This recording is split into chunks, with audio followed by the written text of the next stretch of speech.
Number 9, decide whether the pair of functions graphed are inverses. And we'll go a little faster here with number 9. We've looked at number 7 in great detail, number 8 in detail. So for a more in-depth review, take a look at both of those videos. But for the purposes of number 9, let's go ahead and let this top function be our f of x, and we'll let our bottom function here be g of x.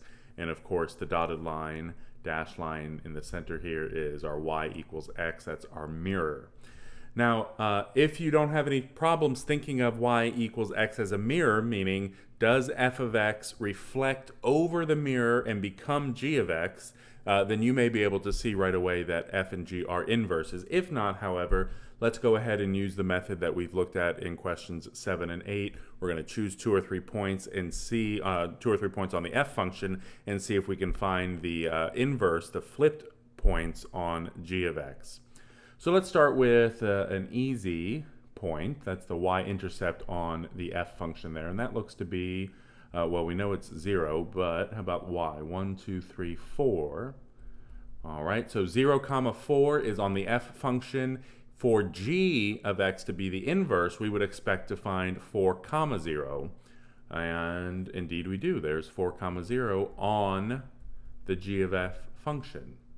All right, let's find another point. How about, and it looks like while this is the x-intercept, this is going to be difficult to determine where it crosses. So let's see if we can find another point on f. How about 1, 5? That looks to be, okay, so 1, 5. Again, for g to be the inverse of f, we should expect to find the point 5, 1. And let's see if we do.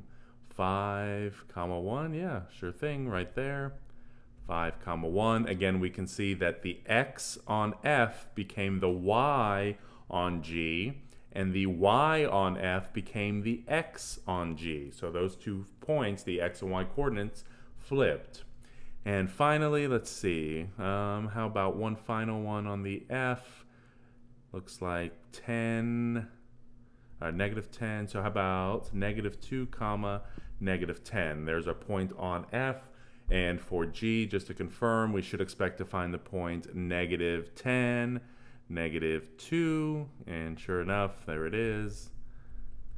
And so by virtue of the fact that the 3 points that we chose have flipped or inverse x, y's on the g function, right? We found 3 points on f. We found the corresponding points on g, except the x and y, those coordinates flipped.